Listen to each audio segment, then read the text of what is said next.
여러분 안녕하세요. 황은영 변호사입니다. 오늘은 검찰 조사 잘 받는 법 제 첫 단계 검찰 소환 요구를 받았을 때 어떻게 하셔야 될지에 대해서 말씀드리겠습니다. 검찰 소환 요구, 출석 요구를 받으면 사실은 너무 당황스럽고 걱정됩니다. 입장을 바꿔서 제가 소환 요구를 받았다 하더라도 밤잠이 안 올 것 같아요. 그만큼 검찰 조사는 아주 부담이 되고 중요하고 여러분들이 겁도 먹을 수 있는 그런 상황이 이제 여러분이 놓이게 되는 겁니다. 검찰 소환 요구 받으실 때 여러분 절대 불안해하지 마시고 제가 오늘 말씀드린 거를 잘 기억해 두셨다가 활용하시면 여러분들은 훨씬 편하고 그리고 현명하게 조사를 받으실 수 있을 것입니다. 보통 검찰 수사관이 연락을 합니다. 여러분들께 언제 몇 시까지 나와줄 수 있느냐, 날짜는 몇 개 선택권을 줘요. 근데 여러분은 그때 그 날짜 중에서 굳이 정하실 필요는 없어요. 먼저 양해를 구하세요. 지금 제가 말씀드리기가 어려운데 제 일정을 좀 봐서 다시 연락드려도 될까요? 하고 물어보세요. 그러면 수사관은 보통은 응해줄 겁니다.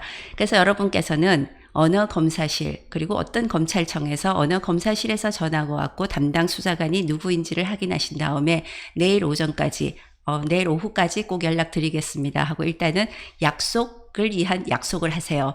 그리고 난 뒤에 여러분들은 일단은 여러분들이 출석 가능하신 날짜를 여러분들 스케줄에 맞춰서 정하시면 되는 겁니다.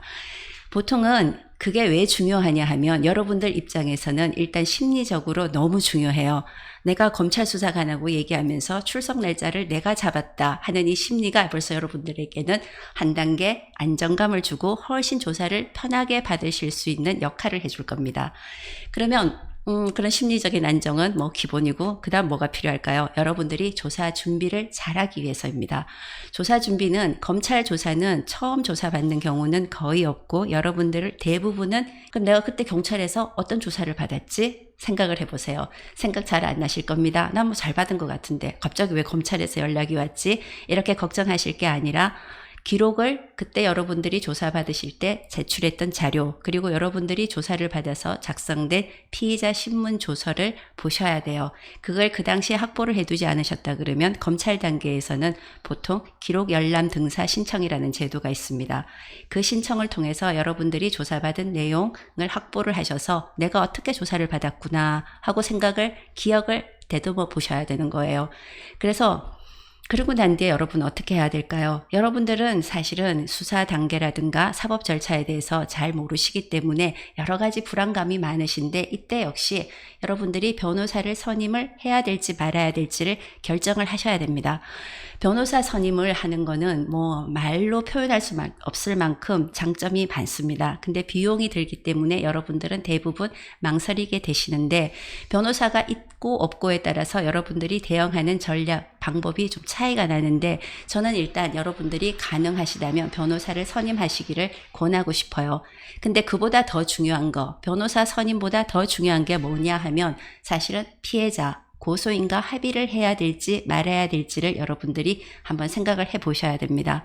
변호사 선임을 위하려면 상당히 고비용이 들어가기도 하지만 역시 당사자의 합의도 역시 비용이 들어가는 문제거든요.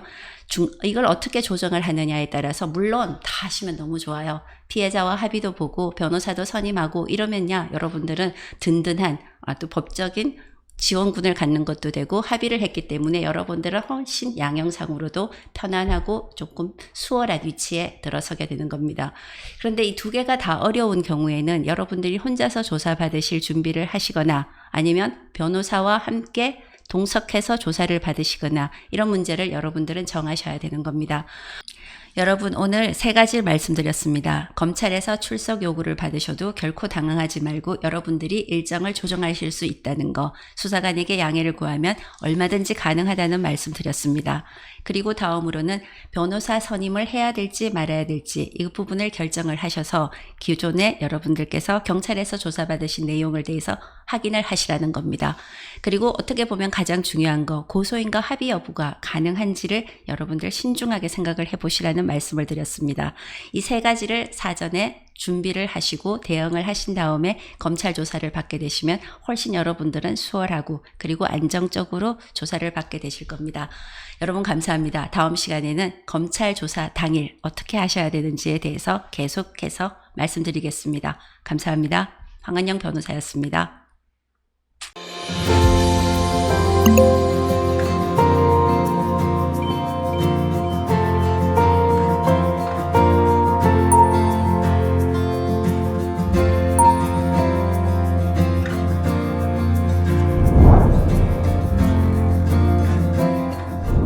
안녕하세요. 네, 들어오세요.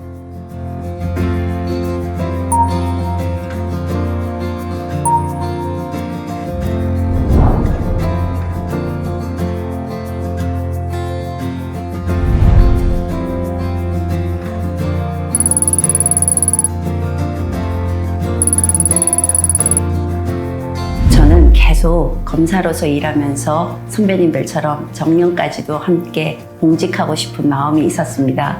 그런데 지난해 갑자기 이 많은 경험을 사실은 검사로서 계속 일하기보다는 사람들과 함께 하고 싶다는 생각이 강했습니다. 막상 사람들과 함께 한다면 저는 어떤 일도 더 매섭게 그리고 자신 있게 더 열심히 할 수 있겠다는 그런 확신이 갑자기 생기기 시작했거든요. 그래서 변호사로서 첫 발을 내딛게 되었습니다. 여러분의 억울함을 대변하고 여러분과 함께 공감하며 여러분과 함께 싸우는 저는 당신의 변호사입니다.